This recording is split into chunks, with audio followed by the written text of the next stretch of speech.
आपल्यासोबत सुनील प्रभू त्यांच्याशी आपण बातचीत करणार आहोत। सुनील प्रभूजी, बीएसटीच्या कामगारांचा संप पुकारण्यात आलेला आहे। 4 दिवस झाले, अजूनही तोडगा काढण्यात आलेला नाहीये। आज जो बैठक बोलवण्यात आलेली आहे चहापानाच्या कार्यक्रमानंतर, असं आहे की बीएसटीच्या कर्मचाऱ्यांना वारंवार खोटी आश्वासनं देऊन जे त्यांना आकर्षित केलं गेलं आणि सत्य पक्षाच्या बाजूने ओढलं गेलं, त्याची जे दुष्परिणाम आहेत ना ते आज आहेत।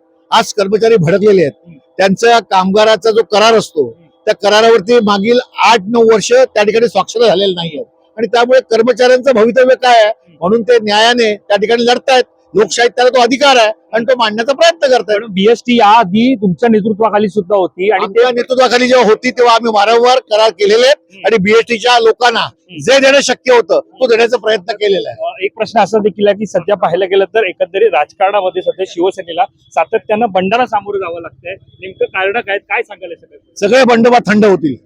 या सगळ्यामध्ये ओमराजे निंबाळकरांची सुद्धा भूमिका आहे। साधारणतः ते मातोश्रीवरती येऊन ते भेट घेणार असल्याचं कळतंय।